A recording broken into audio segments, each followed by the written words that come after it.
Hi, and welcome to the Living in a Prius YouTube channel. For those of you that are new to the channel, my name is Jason Van Sickle. I am the founder of Startup Studio AI and Amenity Suites, a national apartment brand, and I've been living in my car for the last 2.5 years. And so in this video, what I wanted to do is share some information about sleeping at truck stops because it's been a very popular topic on my channel, but it's been a couple of years since I've done a video on this issue, so I thought it was time for an update because over the last 2.5 years while living in my car, I've done multiple cross-country trips. I lived primarily in Silicon Valley during that time, and so I actually created a map while I was living in California of the places I'd stayed in the Southwest. And here's a map of each of those blue dots is a place I've spent the night, and most of them are truck stops. And so I've got a lot of experience with this, and I wanted to share my knowledge and insights. So what we'll do is we'll start by talking about the different brands of truck stops.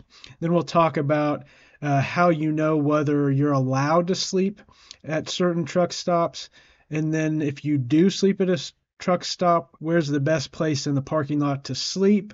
And then also we'll talk about some things that you can do to try to keep yourself safe while sleeping in your car at a truck stop. So the largest truck stops in the United States is a combination of two truck stop brands really under the same company, Pilot and Flying J.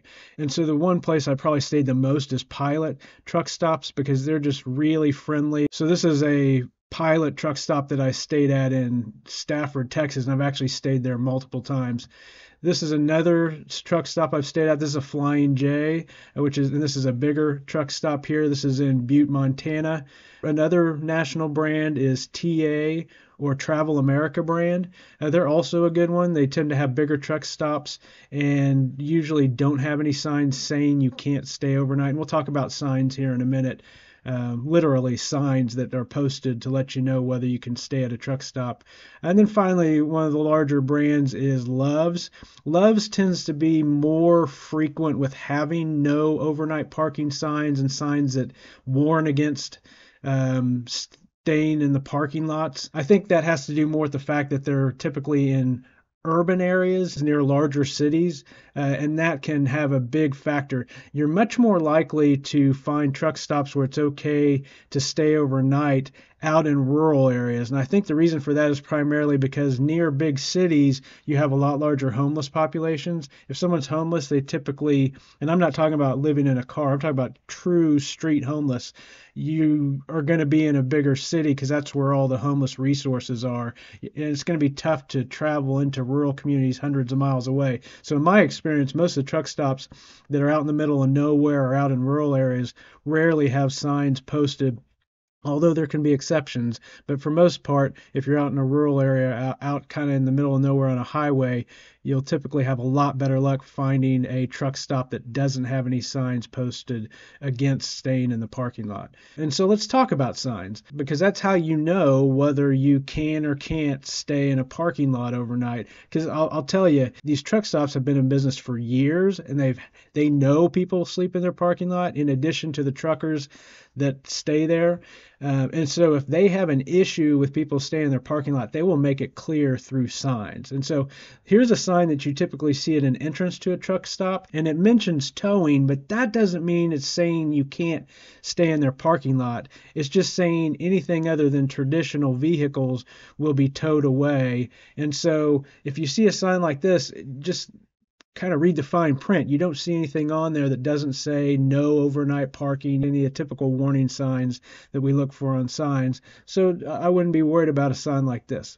Now, here's another truck stop. This is a Love's that's in a urban area. It's on the outskirts, I think, of Kansas City. Yeah, this was Kansas City, Missouri. And you can see here's the autos entrance. By the way, most truck stops have two entrances, the truck entrance and the auto entrance. So if you're not used to staying at truck stops, when you get there, just look for the sign that says autos. That's the auto entrance. So you don't end up back in the back part of the lot where the trucks are, but it's pretty clearly marked. But you see here, here's the auto entrance sign, and then there's a private parking sign here. And so if we kind of zoom in on that a little bit, and it's not really easy to read, but it says private parking, and I can tell you it says your car will be towed if you park in this parking lot without authorization, and it lists an ordinance for the county and the bottom of the sign. This is a sign that the truck stop is not really friendly to people parking if they have any reason not to be parking there other than to come inside and get something to eat and be a customer or buy gas. And so this is a sign at the entrance that discourages people from coming in unless you're coming in to do business is your first sign that this may not be a friendly truck stop to try to sleep in the parking lot. But the signs will get pretty clear. I mean, if they've got a problem with people sleeping in their parking lots and they want to make sure people don't, they'll get very specific with a lot of different types of signs. This is actually a street sign, but I want to show you some examples of signs I've seen all over the place that make it very clear that it's private property. You're only supposed to be there for certain reasons, which is saying we don't want you here if you're going to loiter or sleep in your car. Here's another place I found some signs that has all kinds of restrictions and lists codes and no trespassing. So if you see stuff like that, it's clear that the truck stop doesn't want people in cars staying in their parking lot for long periods of time, especially overnight. And so here's an example that's a little bit more friendly. So this is a Travel America Center, and this says parking reserved for customers only. If I saw this sign and it was the end of the day and I was looking for a place to park to sleep overnight, I would stay here because it doesn't say no parking overnight. It's just saying for customers only. And typically when I go, well, not typically, always when I go to a truck stop to spend the night, I buy something. I buy a drink. I usually buy dinner because it's the end of the day. I probably buy gas, and then I just keep the receipt. So if I'm going to sleep out in the parking lot and one of the employees comes and knocks on my window, I can say, oh, well, sorry, it said customers only, and I bought something here. But I'll tell you, the other thing that you should know is unless there's a lot of signs specifically posted to say do not stay here overnight or no loitering or very specific explicit signs, and in my experience employees just don't care. They've got a job to do inside and they're not looking out the window. A lot of times you can't even see out the window from the cash register. At night it's dark outside and light inside, so they can't see what's going on outside. But if there's a lot of signs posted against loitering or parking overnight, they may be on a routine where they walk the parking lot. So again, it's all about the signs, looking at the signs. And if you don't see any signs, that is the best sign that you're okay. Here's a pilot truck stop. There's no sign at the entrance. You can see there's a light pole back here. It doesn't look like there's any signs on it. In fact, we'll drive around this parking lot virtually and look at the light poles because that's where they're going to post most of their signs. If there's not a sign at the entrance, then look on the light poles because the light poles are where they're going to post their signs if they've got strict no trespassing, no overnight parking rules. So here we're on the property looking back out at that pole that we saw when we were pulling in, and there's no signs posted on it. Here's another light pole in the parking lot, no signs. Another light pole over here, no signs. Again, I'm telling you, if they've got a problem with people staying overnight in their car in the parking lot, every single light pole, or at least the vast majority of them, are going to have signs posted on it making it clear that they don't want you there other than to come in, get something, and go.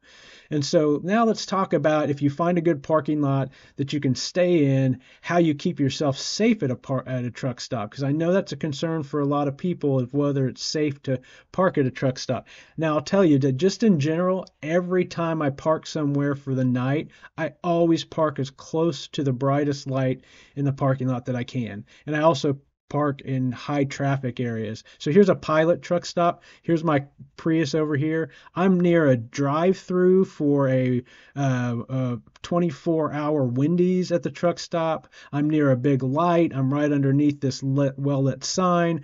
Right over here, you can't see it, but over to back behind me is where all the gas pumps are. So it's high traffic all night long. That's where you want to be. My philosophy is that if you're at a truck stop, the safest place is to be where everybody's at and where all the action's at and where it's well lit. Now that might seem counterintuitive because you say, well, people can see me in my car if I'm out in the open, out where most of the people are. And that's true, but I always come with safety first. And for me, that means making sure that I have a setup with my car where I'm hidden.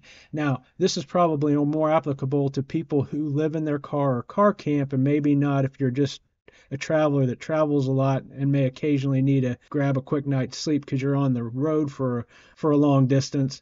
But if you're living in your car or car camping, I would highly recommend that you customize your car so that you can be hidden. You see in my car, it looks like I've got tinted windows, and I do, but I also have blackout panels that are in these windows. So I can tell you that I could be inside right now with all the lights on in my car, and this is how it would look outside.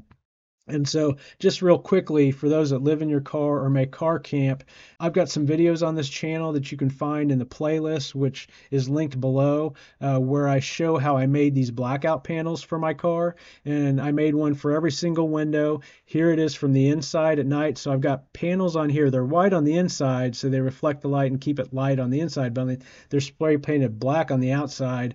And so I've got panels in every single window here in the back, and in the front I've got panels in every window, and I've got a sunscreen that's velcroed to the front window tight, so there's no light leakage from the inside to the outside of the car. So again, when you're on the outside of the car, I can be inside the car with the TV on and all the lights on and very bright, and it's going to look completely blacked out, and it's just going to look like this is an empty car with dark tinted windows.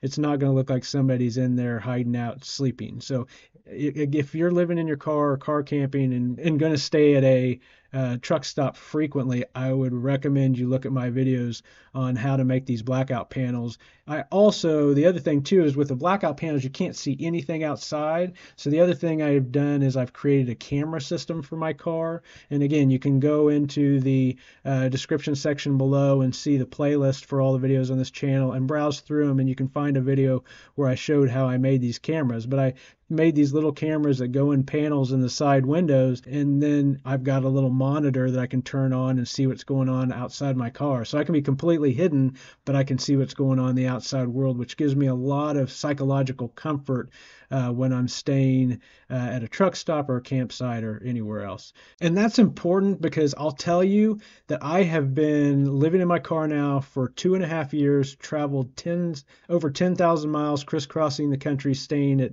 dozens and dozens of truck stops and other locations. Here's the first video I posted, or here's the day I moved into my car, July 5th, 2021. And that night I stayed at my first truck stop, which was a pilot truck stop in California. And so ever since then, with my approach with the blackout panels and staying in safe parts of a truck stop, I've never had any problems. I've never had anybody try to break into my car while I was sleeping.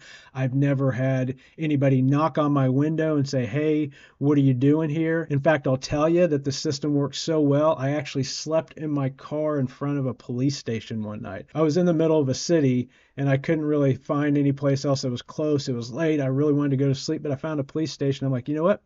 I don't think anybody's going to see me here, and this is a pretty darn safe place to sleep at. So I slept in front of a police station. But anyway, I hope this is helpful information because I know a lot of people have anxiety about the idea of staying at a truck stop. I'll tell you, it's one of my favorite places to stay because, again, I do choose the safe parts of the truck stop parking lot, and because they're busy all night, well lit, and have tons of people always around, I feel very comfortable staying at truck stops as long as I'm staying in those well lit areas and the high traffic areas and doing what I can to stay low profile and hidden. So hope that was helpful information. Please click the subscribe button below and join our community so that you're notified about new videos when they're posted.